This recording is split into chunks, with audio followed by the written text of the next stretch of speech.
Hello बच्चों, वंदना online classes के e learning platform पर आप सभी का स्वागत है। और आज से आपकी क्लास हो रही है 11th हिंदी मीडियम के बच्चों के लिए, जिनका 10th का रिजल्ट अभी कुछ दिनों में ही आने वाला है। तो हम पहला चैप्टर जो हमारा बेसिक है वो हम स्टार्ट कर रहे हैं, नॉर्मल बेसिक ऑफ फिजिक्स, जिसमें पहला वर्ष आपके आता है साइंस, विज्ञान। विज्ञान है क्या? प्रकृति, नेचर, और प्रकृति में जो भी चेंजेज होता है उसका क्रमबद्ध, सुव्यवस्थित और संगठित, सबको मिला के जो ज्ञान लिया गया है उसे हम क्या कहते हैं? विज्ञान। प्रकृति में होने वाला क्रमबद्ध अध्ययन, यह सबसे पहले क्या बना? कण। कण को क्या बोला? जैसे परमाणु। परमाणु से क्या मिलकर बनता है? अणु। अणु से क्या मिलकर बनते हैं? यौगिक पदार्थ। धीरे धीरे क्या बन जाता है? अदर, बड़ा सब्सटेंस। तो एक के बाद एक, जैसे कोशिका बनी, कोशिका मिलकर ऊतक बनाते हैं, ऊतक से ऊतक। तो एक के बाद एक सबका मिला के जो क्रमबद्ध हो रहा है सुव्यवस्थित नंबर से, और उसका संगठित सबका मिला के जो ज्ञान है उसे क्या कहते हैं? विज्ञान। क्लियर? विज्ञान कहां से लिया गया है? एक लैटिन वर्ड से जिसका नाम होता है सेंडिया, टू नो, किसी चीज के बारे में जानना। और नॉर्मली अगर हम बोल सकते हैं प्रकृति, और प्रकृति में जो भी परिवर्तन होते हैं उनके क्रमबद्ध अध्ययन को क्या कह देते हैं? विज्ञान कहते हैं। प्रकृति और प्रकृति में होने वाले परिवर्तनों का अध्ययन विज्ञान। विज्ञान इतना ज्यादा बड़ा है कि उसका डायरेक्ट एक मनुष्य सीधा स्टडी नहीं कर सकता। इसकी स्टडी कैसे की? कुछ किसने की, किसने खोज की? ये पुराने जमाने से ही आपकी स्टडी चली आ रही है। किसके बारे में? साइंस के बारे में। लेकिन हम क्या पढ़ रहे हैं? फिजिक्स। तो फिजिक्स क्या है? हिंदी में क्या है? भौतिक विज्ञान। यानी भौतिक विज्ञान यानी भौतिक जगत जिसमें हम रहते हैं, हमारे चारों ओर आसपास का जो वातावरण है वही क्या कहलाता है? भौतिक जगत। इसमें होने वाली जो भी घटना है उनका अध्ययन ही क्या कहलाता है? फिजिक्स। आपके आसपास जो घटना घटित हो रही है उसका अध्ययन हम साइंस की जिस ब्रांच में कर रहे हैं उसे क्या नाम देते हैं? फिजिक्स। फिर कौन आया था? आइंस्टीन। आइंस्टीन ने परिभाषा को थोड़ा चेंज कर दिया कि पदार्थ, ऊर्जा और इन दोनों के मध्य जो भी अन्योन्य क्रिया होती है, जो भी रिएक्शन होती है, उनका अध्ययन हम जिस शाखा में करेंगे उसे क्या कहते हैं? फिजिक्स। पदार्थ का, ऊर्जा में ऊर्जा का, पदार्थ के दोनों का एक दूसरे में क्या होता है? रूपांतरण। इसका अध्ययन हम जिस शाखा में करेंगे उसे क्या नाम दिया गया? फिजिक्स। और इसके लिए इसने एक समीकरण दिया था, E बराबर mc²। क्या दिया था? E बराबर mc², जहां E क्या है? ऊर्जा, m क्या है? पदार्थ का द्रव्यमान, c क्या है? प्रकाश की निर्वात में चार्ज, जिसका मान हम पढ़ते हैं 3 × 10⁸ मीटर प्रति सेकंड होता है। कितना होता है? 3 × 10⁸ मीटर प्रति सेकंड। ये सिद्धांत कहता है कि द्रव्यमान को तो हम ऊर्जा में बदल सकते हैं, और ऊर्जा को किसमें बदला जा सकता है? द्रव्यमान। क्लियर? फिजिक्स कहां से आया ये वर्ड? एक ग्रीक भाषा का शब्द है। ग्रीक भाषा का जो शब्द है उसका नाम है फ्यूसिस। क्या नाम है? फ्यूसिस। और फ्यूसिस का मतलब क्या होता है? नेचर, प्रकृति। इसका मतलब क्या होता है? नेचर या प्रकृति।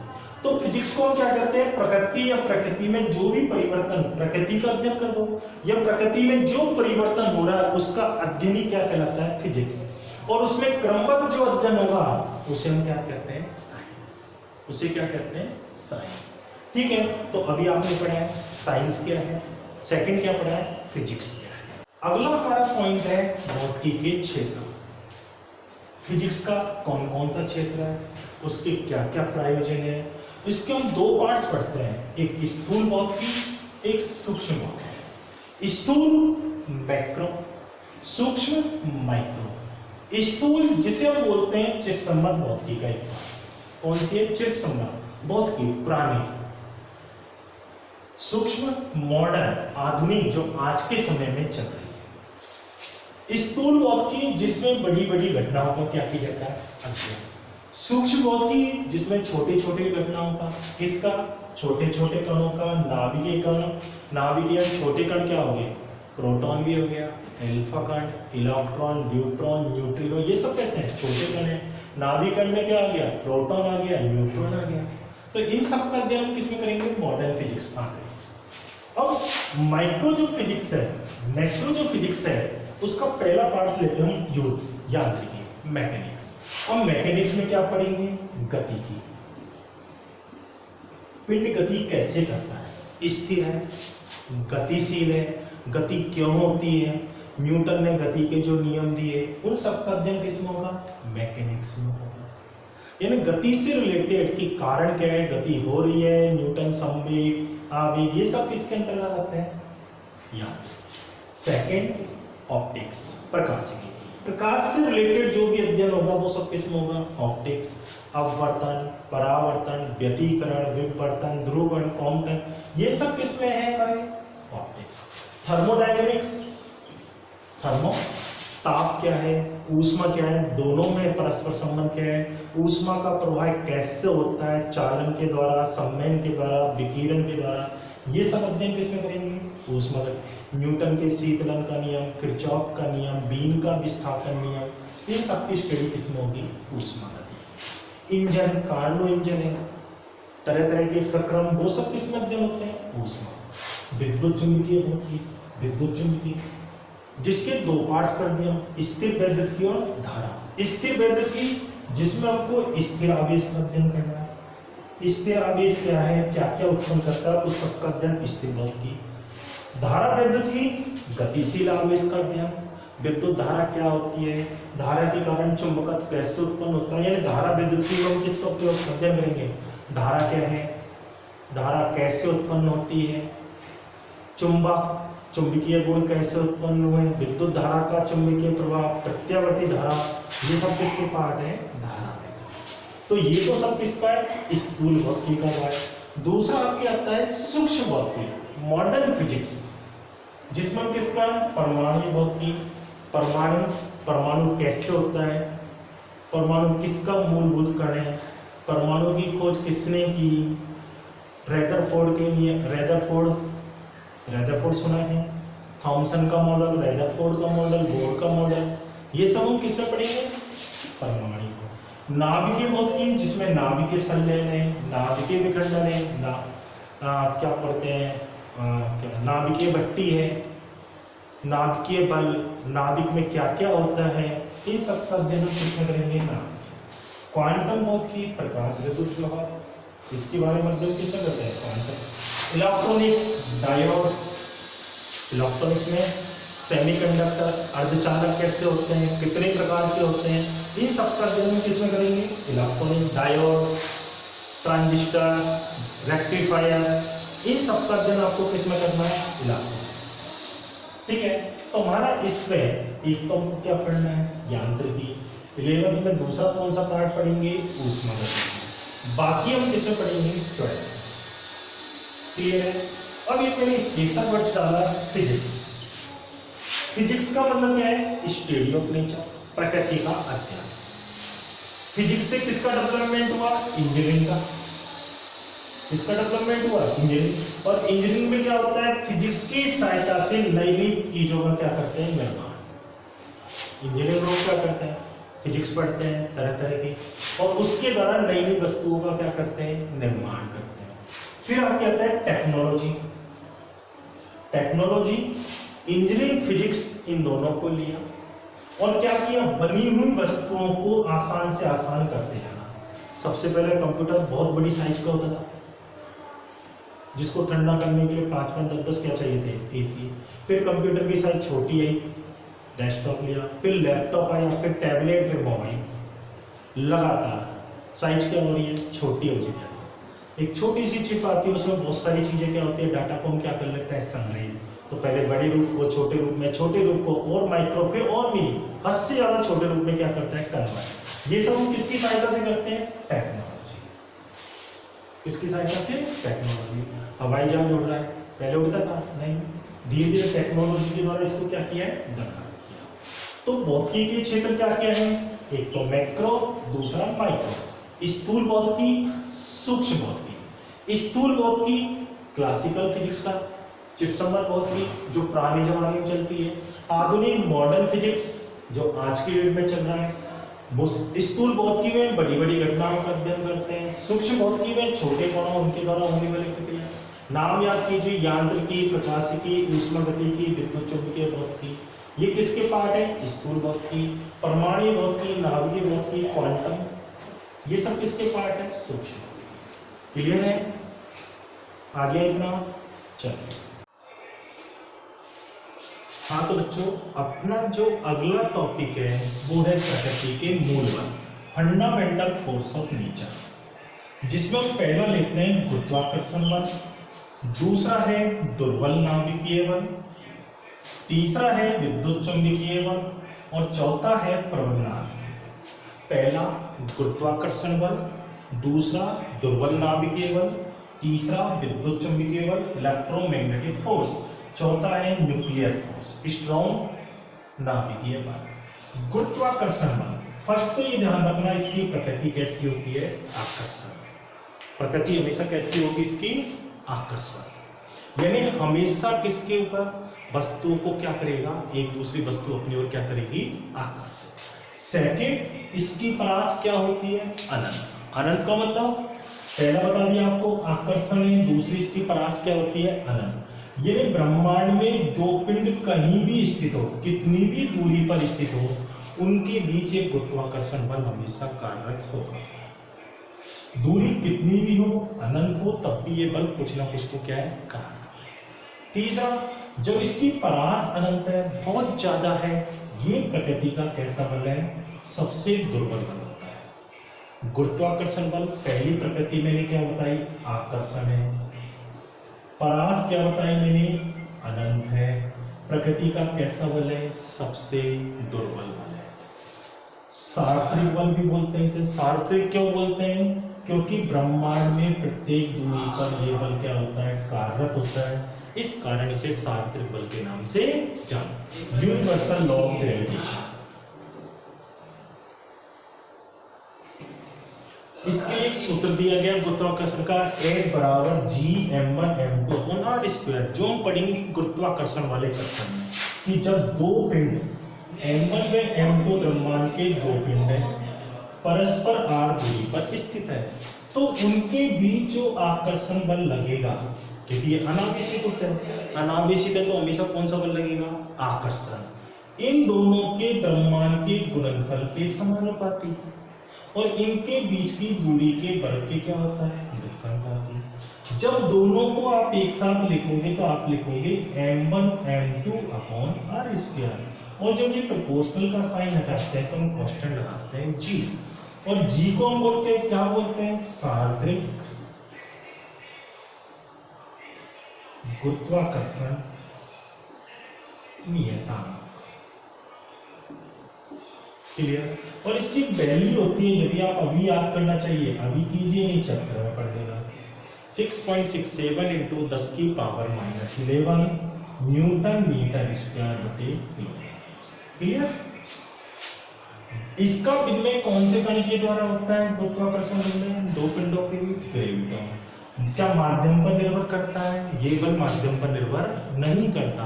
ब्रह्मांड में कहीं भी ले जाओ, कैपिटल G की वैल्यू में कोई चेंज नहीं है, द्रव्यमान का भी, द्रव्यमान की वैल्यू में कोई भी चेंज नहीं होता। क्लियर है? ये हमारा हो गया गुरुत्वाकर्षण। सेकंड आता है दुर्बल नाभिकीय बल। दुर्बल नाभिकीय बल क्या होगा? जब रेडियो एक्टिव विघटन होता है, रेडियो एक्टिव क्या होता है? विघटन। विघटन में नाभिक के अंदर प्रोटॉन न्यूट्रॉन में, न्यूट्रॉन प्रोटॉन में किसी ने बदला। प्रोटॉन किसमें बदला? न्यूट्रॉन में। न्यूट्रॉन किसमें बदला? प्रोटॉन में। तो इस प्रक्रिया में नए कण की उत्पत्ति होती है, जिसे बोलते हैं बीटा पार्टिकल या बीटा कण। प्रोटॉन न्यूट्रॉन बदले, न्यूट्रॉन प्रोटॉन में, तो नया कण उत्सर्जित होता है बीटा।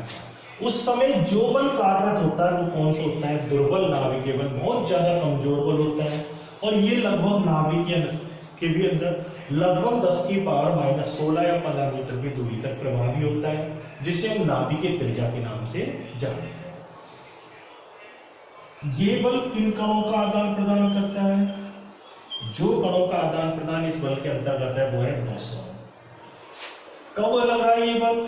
जब न्यूट्रिनो एंटी न्यूट्रिनो उत्सर्जित होगा, यानी बीटा कण मैंने बोला, बीटा कण जब बाहर निकलेगा तो बीटा कण दो होते हैं, बीटा पॉजिटिव और बीटा नेगेटिव। यानी एक होता है इलेक्ट्रॉन तो एक होता है पॉजिट्रॉन।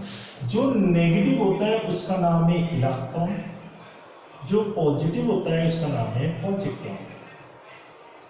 तो जब ये उत्सर्जित होंगे तो इनके साथ क्या निकलेगा? Neutrino anti neutrino. उस समय जो बल लगेगा वो कौन सा है हमारा? दुर्बल नाभिकीय बल। क्लियर? पहला प्रकृति का सबसे दुर्बल बल मैंने पढ़ाया गुरुत्वाकर्षण बल है। दूसरा कौन सा बल है उससे अच्छा? गुरुत्वाकर्षण। दूसरा कौन सा है? दुर्बल नाभिकीय बल। कब लगेगा? बीटा 6 के समय। परास कितनी है? 10 की पावर -16। विनिमय किसके द्वारा होता है? बोसॉन कण के द्वारा।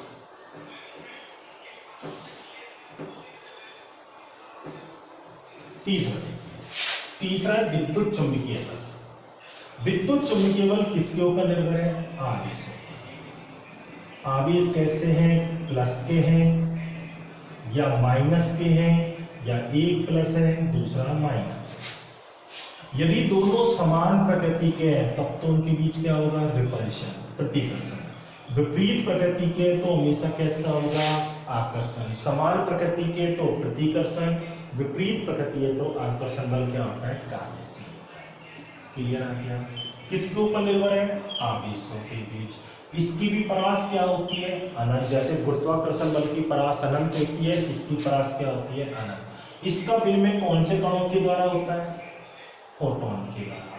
क्या माध्यम पर निर्भर करता है? यस, ये माध्यम पर निर्भर करता है। कि दो आवेश हमने ले लिए Q1 और Q2, दोनों के बीच की दूरी क्या है? r। तो लगने वाला बल का इनका फॉर्मूला होता है K Q1 Q2 upon r²। किसने बताया था इसके बारे में? कूलाम ने। K का मान क्या होता है? 9 × 10 की power 9 newton metre square upon coulomb. प्रकृति का आवेश, प्रकृति में आवेशों के बीच जो बल निर्भर करता है उसे क्या कहते हैं? विद्युत चुंबकीय बल। कौन से नेचर का होता है? आकर्षण प्रतिकर्षण का। इसकी परास क्या होती है? अनंत होती है। विनिमय कौन से कण के द्वारा? फोटोन के द्वारा। क्या माध्यम पर निर्भर करता है? यस, ये कण माध्यम पर निर्भर करता है। क्लियर है तीनों? चलिए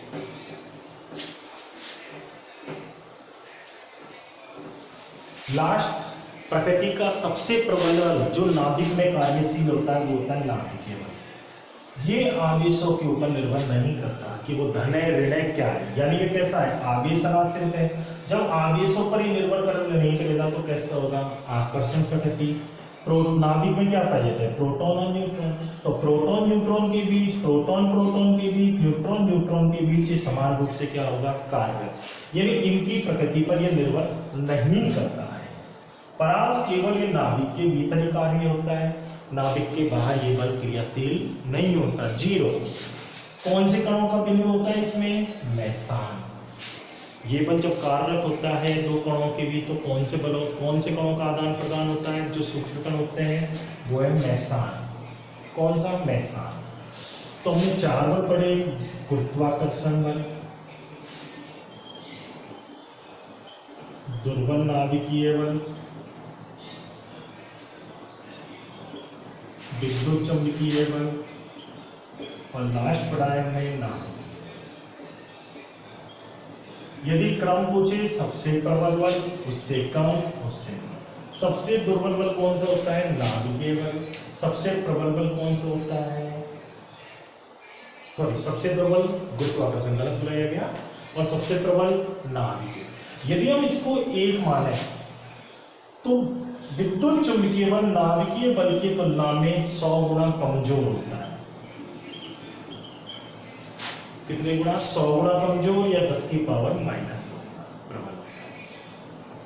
अगर हम दुर्बल नाभिकीय बल लें, ये कितना? 10 की पावर 13 गुना कमजोर होता है। अगर गुरुत्वाकर्षण बल लें 10 की पावर माइनस कितना होता है बताओ? 10 की पावर -39 गुना।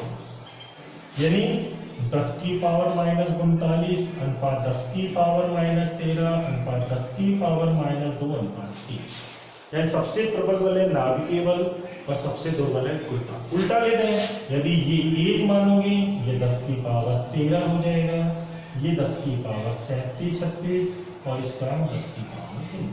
उल्टा करना। सबसे प्रबल बल नाभिकीय बल, सबसे दुर्बल बल गुरुत्वाकर्षण। तो ये हमारा फर्स्ट चैप्टर का बेसिक क्या हो गया। अगला जो हम टॉपिक लेंगे वो होगा आपका मापन एवं मात्रा कि मापन की आवश्यकता क्यों होती है, क्या जरूरत पड़ी, भौतिक राशि किसे कहते हैं, उनका मात्रक क्या है, ये सब हम अगले वीडियो में पढ़ेंगे। ओके।